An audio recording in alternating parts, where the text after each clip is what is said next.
Hello there simmers, welcome back to my channel. It's Joyce Creative Finger here, and today I'm taking Louisa, my real estate agent, with me to show you a loft house that I built right here.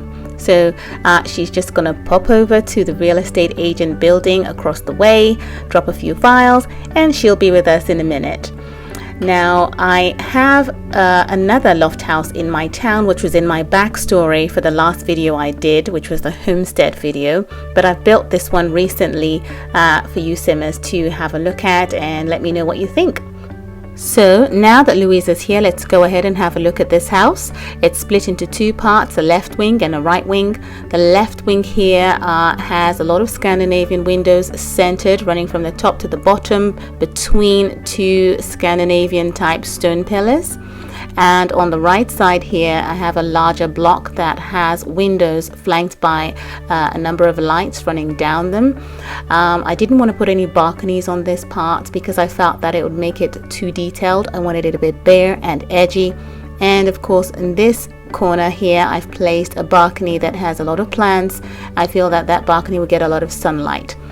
Now, this section of the building was intentionally placed there to steer away from having just a square block. So it sort of defined it in some way and charactered it in some way. Up here we have some windows that overlook into the patio space that brings about the loft space on the inside. And outside I've got more lights floodlighting the pool. And I decided to pay a little bit more attention to the windows on the outside so that they make sense on the inside as well. Because it so happens that you could build a house, it looks really lovely on the outside, but when you go in, the windows have to be moved around again to make sense with the wall partitionings. The rooftop as well, I wanted to be particular with that and make it sort of orderly in some way. So that's what we have for the exterior of this build. The entrance to this building is central, as you can see here, with a welcome mat leading in. And I wanted to make a note that this property was built on the DIY mansion template, so I could secure the special patio paving that you see here in the living room. It's the only patio paving that coordinates brilliantly with the interior flooring in the game, so it really helped me out with this loft build. It made the inside look very uniform and camouflage the fact that it was an outdoor space. This door leads out to the back patio here, and obviously, as you can see, this is a very large open plan kitchen diner. I then again went on to use the homestead unit here, which, as I mentioned before, it doesn't do anything. It's just a decorative piece, but I thought it was beautiful in the space, and it worked well with the Scandinavian stonework in this kitchen. And that staircase worked well as a nice backdrop to that kitchen area. These units are my favorite. I like them because of the cups and the glasses, so I placed them there, and that space is empty as this is too. It's just part of the structure for the building. Those are the windows on the inside that depict that a lot of sunlight comes into this kitchen space and really brightens up the entire area. Now you can see the clean flow between the kitchen and the living room, which is now an outdoor space, but doesn't look that way because of the patio paving that I spoke of. There's a number of decorative items on the wall here in this living room, the aquarium, some plants, just so it looks nice when you're on the ground floor. But when you go upper floor, I've decided to place some windows so we can actually see the aquariums, but nothing else, just because we can't. Initially, I placed a television back there and then put the glass window in front of it. But then I just preferred to go with the option of the fireplace. I just felt it looked more rustic and a lot more warmer in there. And then, speaking of the television, I decided to create a cinema type of location in the corner here, which is still close to the living room, which in my terms is now formal.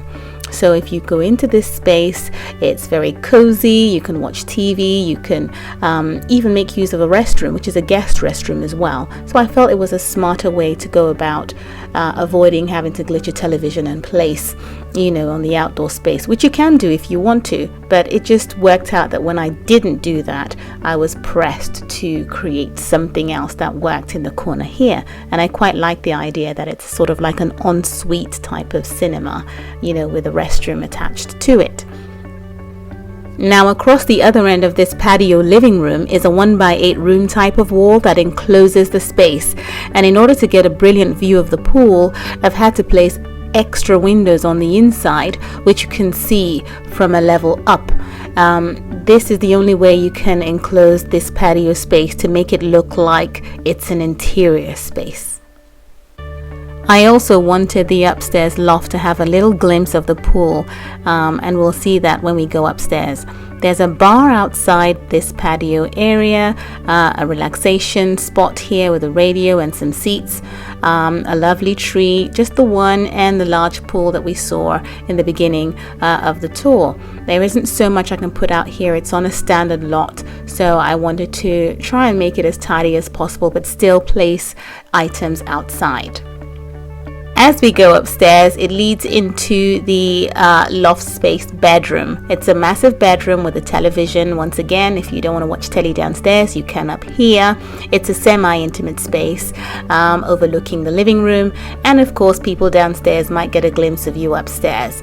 The fireplace, incidentally, is placed against a chimney type of structure. It just happened that way, and I thought it worked out brilliantly. Now this bedroom here is not the master bedroom, it's just a bedroom in the loft area here. There is a closet space for it, however. You can take the closet out and place a door if you want to. I just chose to keep a closet in there and not glitch a door over it, but you can do that if you want to. Now there is another loft space overlooking the living room here.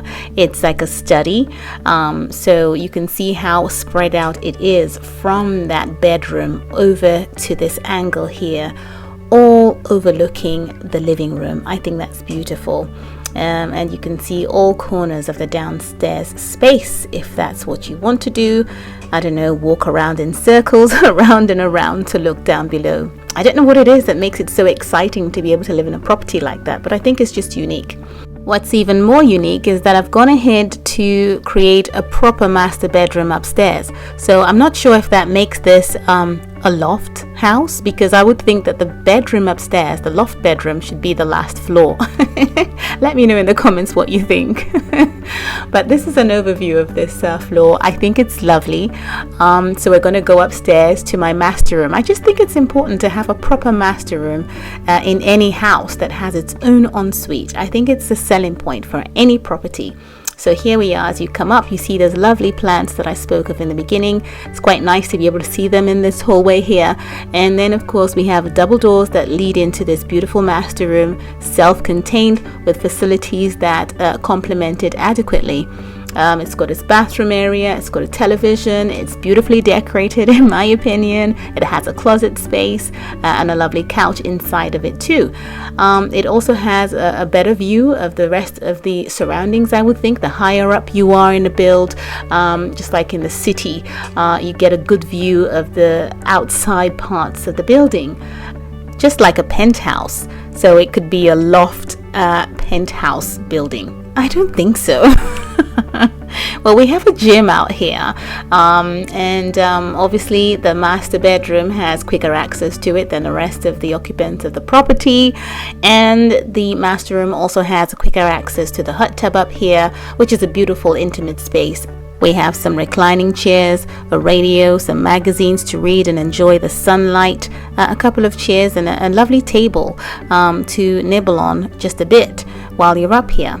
At night time, it's quite nice to see a building. I'm always keen on doing that. I don't do it often, but it's something I like to do. And in this build, I thought I'd go into night mode so you can see the lights. I think it's beautiful. And it's quite nice that the fountain lights up at night too. That's fantastic. So there you have it. This is my creation of a loft house with an additional penthouse on the top part. Let me know what you think about this design. What you would like to change. I quite like it. It's really lovely. I already have one which was featured in my backstory to the homestead video that I did last week. And a lot of simmers started commenting and saying they wanted to see that particular build because they found it interesting that there was a balcony space on the inside. This, however, is a new build with the same interesting features. Let me know in the comments what you think. If you like it, give us a thumbs up. Thank you so much for watching. Have a lovely day. Bye.